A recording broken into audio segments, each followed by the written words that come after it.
So magdungag na kita kay alas 4 na sa buntag. So nagkilis tuod ako ng ikatuyo na ako ini tagkilisan kay para gadud guwapang ato kuan bugas no. Guwapa pagkaluto ang ato kanon.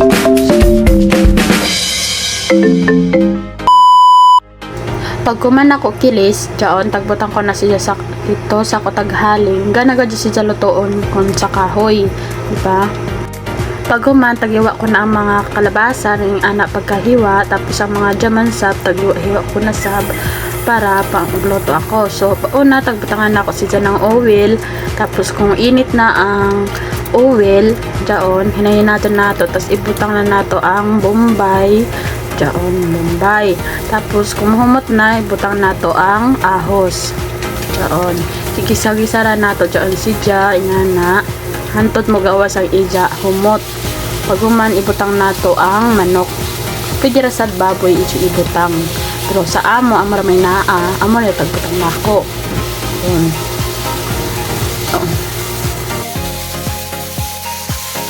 So naluto naman ang ato ko an manok. Tubutangan ako siya ng paminta na powder o dyan. Tapos ako siya tagalo-halo para makuha. Ni brown naman siya dyan. Okay na dyan siya luto na. So ibutang na nato ang kalabasa. Dyan. Naman ang malalaman nato pagbutang kay para ukay pa siya sa ilayom. Dyan. Kasi butang nasab na ako ang ikaduha. Yarang man. Ingana ang pagkahiwa kung magkuang ka mo, mag-isa ka mo.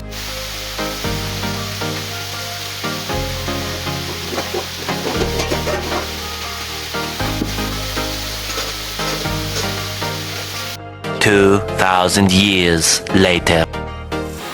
Diyan na, naluto na nato ang kalabasa. So, ako si Jaggy hukay sa ilayom. Tuwan kay para makuhan. Human, butangan ako si Janan toyo. Diyan. Magdepende diyan sa ejo kung uno ka arang ang toyo. Kay ang kalabasa man gud nako is arang man. So, arang-arang lang sab ang toyo. Tuwan, pag human, ako si Ja ukayon. Tuwan, para ang sa ilayom makuan sab.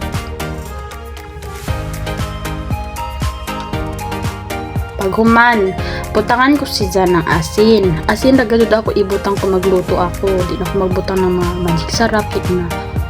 Tapos bitsin. Amora dyan, duhara balika kuan. Seasoning ako ibutang. Di na ako magbutang ng mga magic sarap. Dili, di ako dyan anad. Kung magluto, ganun ako kuan ra ka ng asin o bitsin. Okay na dyan.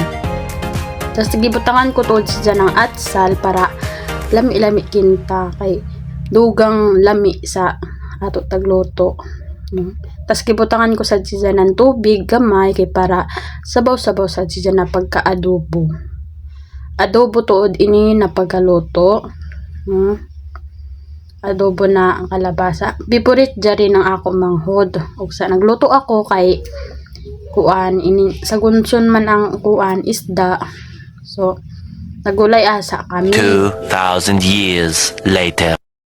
So amo na ini naluto na gajud ang ato adobo na kalabasa o di ba? Dili ni mo siya perminti ukay-ukay yon kay kuan man jo malata ang kuan kalabasa.